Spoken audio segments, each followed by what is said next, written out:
Welcome once again to another edition of Quoth the Raven, Lewis Bright Raven.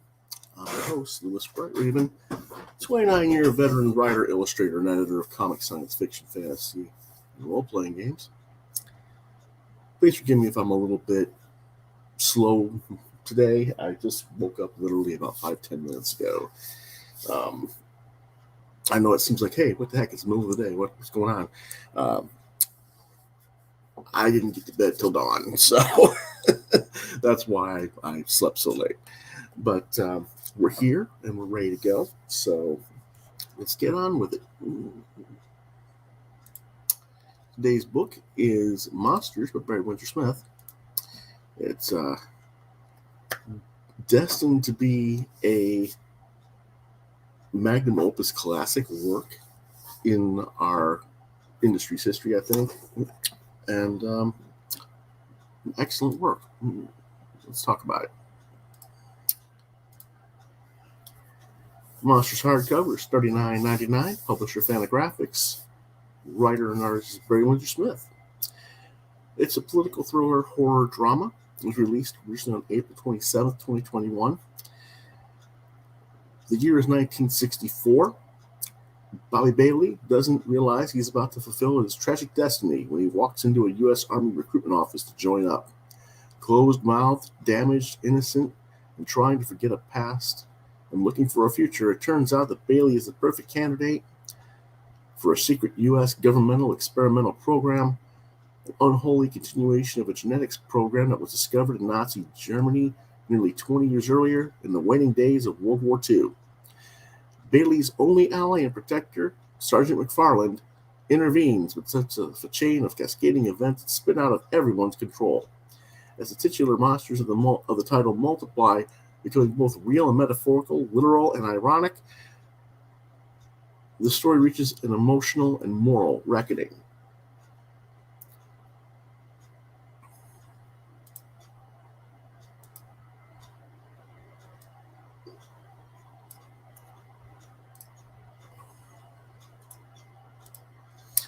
The story revolves around a pair of families and the other characters that help shape their lives. Bobby Bailey is perhaps the most tragic of this cast. The story revolves around a pair of families. Sorry about that. I didn't realize my feedback was open. Again, Bobby Bailey is perhaps the most tragic of this cast. When we first see him, he's a child being severely beaten and scarred. When we next see him, he's an innocent seeking military recruitment and an office for guidance and for help. By the end of the book's first act, he himself has become a hulking, unintelligible monster on the run. As we see through the horrific processes by which he came to his existence and why, as readers, we should care about him and his plight, and why what becomes of him should matter to all of us, as he is symbolic of not only the horrific byproduct of machinations of science gone wrong, but also the various aspects of human nature and of American society in both a historical and social context. Bobby's journey through life is that of a cipher, a representation of the shift of what an individual can experience and how there is a monster within all of us. It's just the course and trajectories of our experiences that determine what part of us is induced and to what extent. And Windsor-Smith shows this both in a intense and amazing visceral graphic context, not just through the visual monstrosity that Bobby himself becomes, but through the monstrosities that other characters are presented as, even though they may be hidden behind the face of what we would determine to be normalcy. Windsor-Smith took 35 years to make this book, and it is a magnum opus effort that spins out of content that he was working on in the mid to late 80s for Marvel, most notably his seminal work Weapon X. But it takes what he was doing on Weapon X and cranks it up. It's like Spinal Tap, turn it to 11. It goes to 11? Yeah, it goes to 11. Some people might say it goes to 12 or 15 even on this book. Now, I'm going to be honest. What I think of this is it's a hard book to get through. after several starts and stops and having to restart because I'd forgotten what I read. And this is no reflection on his work. It's simply that I get so much stuff to read, and trying to keep up with everything else and get everything reviewed for this channel means I have to keep putting it back on the back burner over the past few months. But I finally got through it this past weekend. And even after then, I still kind of needed a day or two to sit with it mentally and try to digest everything I had just, read. There's a lot of uncomfortableness to the book, and it's just really tough. At a whopping 360 pages, with the incredible detail that is Barry Windsor-Smith's art style, one could have been lost in that book for another 6 months just looking at the artwork. It's intense. And that's saying something, given how horrific and disturbing some of the visual design and work is in terms of visual acuity and effectiveness, but more so in context of what the story is. That being said, it is truly one of the most uncomfortable comics I've ever read. Comic reading experiences. It's an excellent read, but the subject matter is intense, dark, and unpleasant at times, as well it should be. There's nothing done for the sake of shock and awe. It's just genuinely disturbing horror. This would make an amazing series, in my opinion, for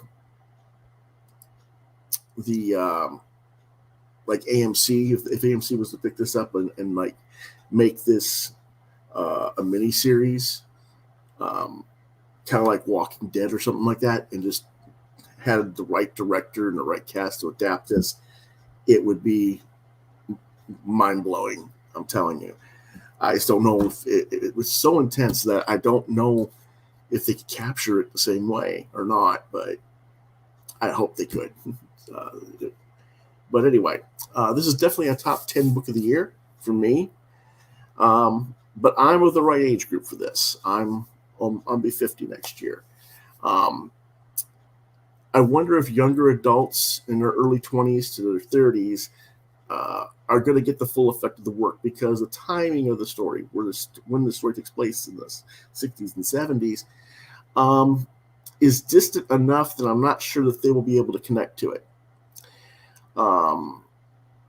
Even though the early part of the story takes place before I was born, there's enough 70s and very, very early 80s context that I did grow up amongst, and I have a historical context that I can directly relate to. I'm not sure if that's going to hold true for the 30 and under readership, unfortunately. And I guess, as powerful as this is, I just don't know if I've got enough faith in younger readers to pick up on it and make the connection to it, because I don't know if there's a context that they can necessarily grab onto. Even though we've had a conflict with the Middle East since the 90s, all their lives, we didn't have the same kind of social upheaval from that as we did with Korea and Vietnam in the 50s to the 70s. So I'm not sure if there's not a disconnect there, and if there's that disconnect, I'm not sure they're going to appreciate it quite as much. It is recommended for mature readers. I give it 5 out of 5 stars.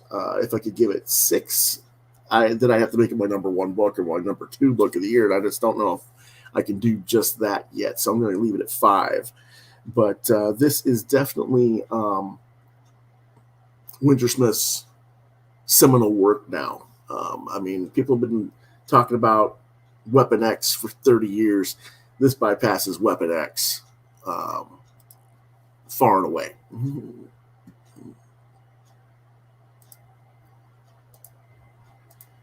And here's some of the artwork.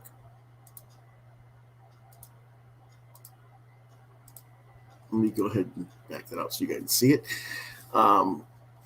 Just incredibly amazing fine art detail. Just looking at this stuff as an artist, I mean, I don't know how he does it. I really don't. I mean, if he had just done pencils, and I was tasked to ink this, I would literally be just shedding tears of frustration. I don't know if I could have captured anything close to this. This is just freaking immaculate stuff. And unfortunately, I don't care how big you make the screen, I don't think you can capture the glory of this art on the screen. Just a second.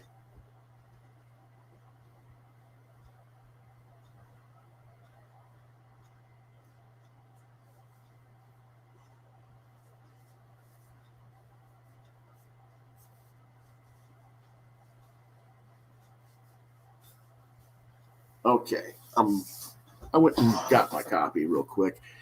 As you can see, this is quite a large edition. I don't have my ruler. Oh, yes, I do. Just a second.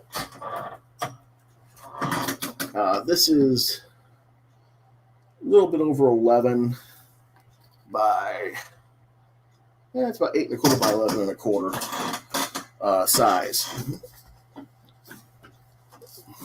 Very nicely constructed, very nice hardcover by Fantagraphics. Definitely worth your $40. Let me see if I can take those same pages you were just looking at and make it a little bit more.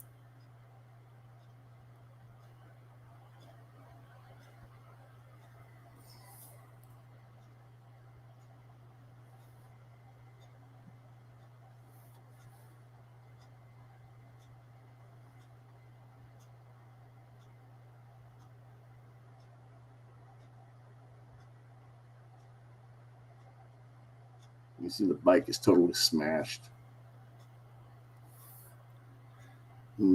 He's getting beaten up, destroyed, really.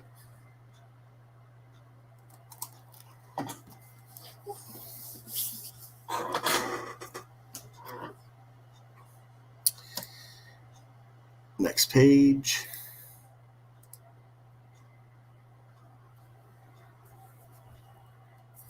Again, I will get the actual pages that you guys can see it a little bit closer here in just a second.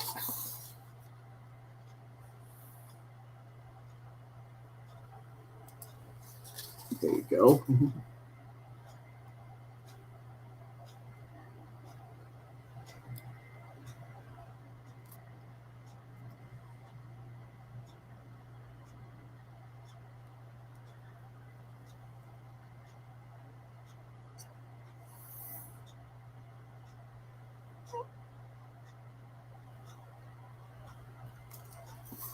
And it has to be black and white because color would completely destroy the that incredible detail. So I'm not mad that's black and white. I hope most people who are looking at this go, "Well, it's black and white. Comics are better."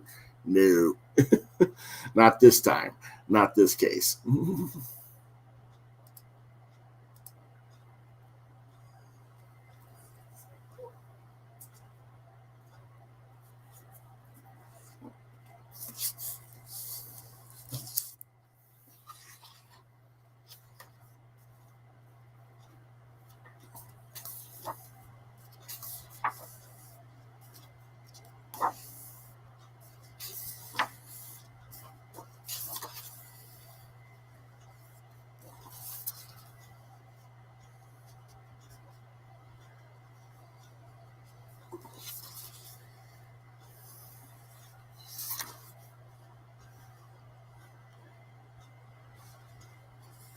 I'm trying to find the right pages exactly where this is taking place so I can show them a little bit larger if I can.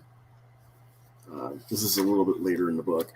But anyway, if I don't show you those pages, let me show you some other ones just to give you an idea of different things with it.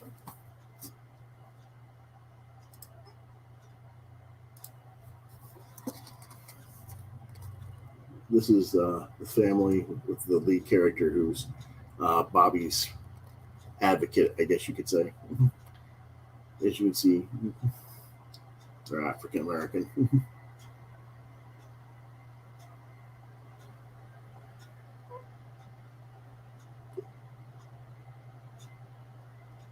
I don't know if I can get the right. There we go. I like how he does the tones and the shading of it throughout.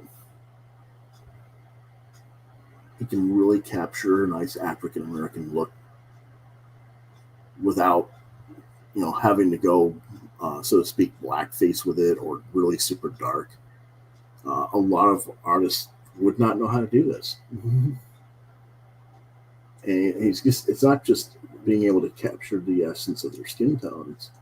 It's the way he does the cross hatching and lighting effects to create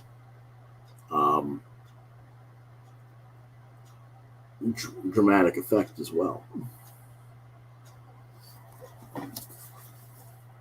Again, I wish I'd bookmarked the other pages, but I didn't. And I don't want to try and go through 360 pages trying to find the right pages, but we'll look at the rest of the stuff too.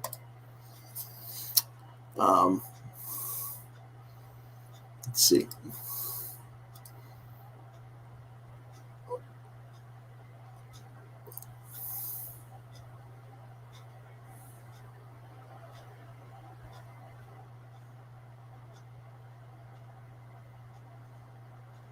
This is definitely a mature reader. There's a lot of extreme violence. There's lots of language and stuff like that, but it's just a really, really amazing story. I really cannot recommend this highly enough. I'm going through this thing a little bit more to see if I can find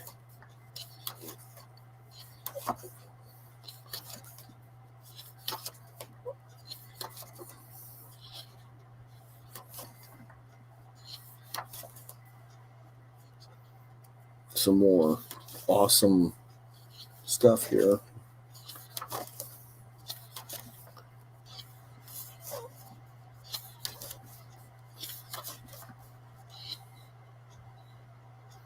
Here's a cool scene that you guys should see, even though it's not this particular page.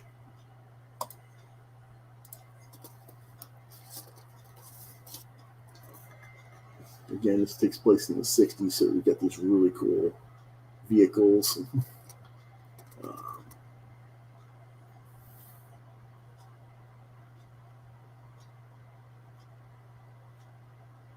And, remember, he's actually drawing those letterings in there as part of the artwork. It's not like computer generated stuff.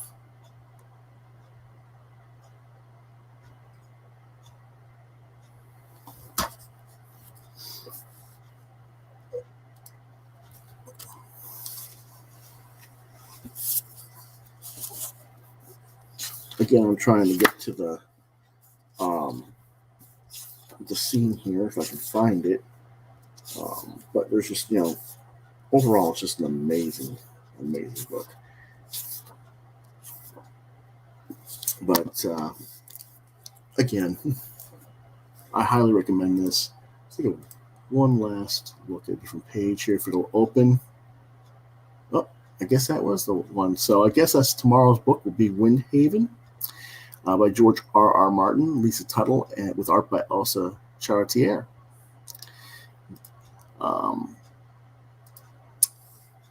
So that'll be tomorrow's book. And again, 5 stars for monsters. If your comic shop doesn't have it, it's probably already sold out. I know there's at least one available at Scratch and Spin, my local comic shop here in Columbia, South Carolina. But even if your store doesn't have it, bookstore, comic store, have them order it from Diamond or order it from Family Graphics and get it, because it's certainly worth your time. Again, mature readers only, due to the graphics and the language, but I highly recommend it. I don't think you'll be disappointed at all. Again, tomorrow's book will be Windhaven by George R.R. Martin and Lisa Tuttle with art by Elsa Charretier.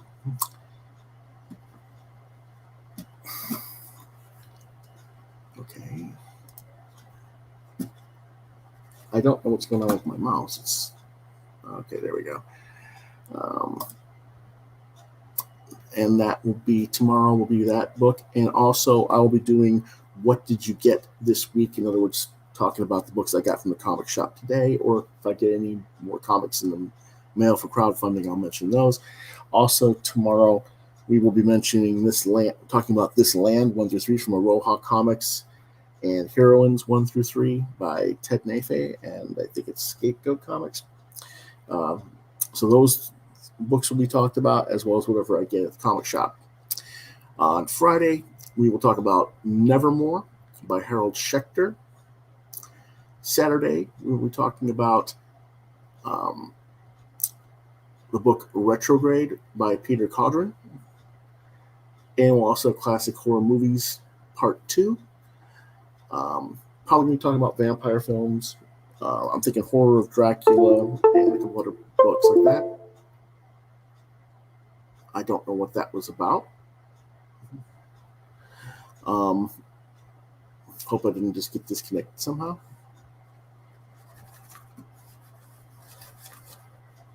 Where is my...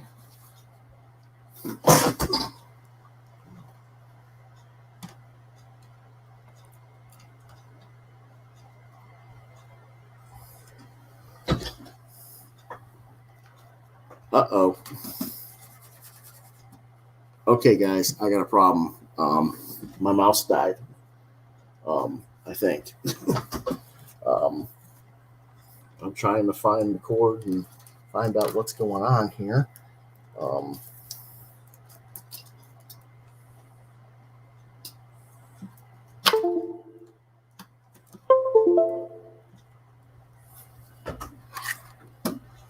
Okay. I don't know what happened there. That's not good.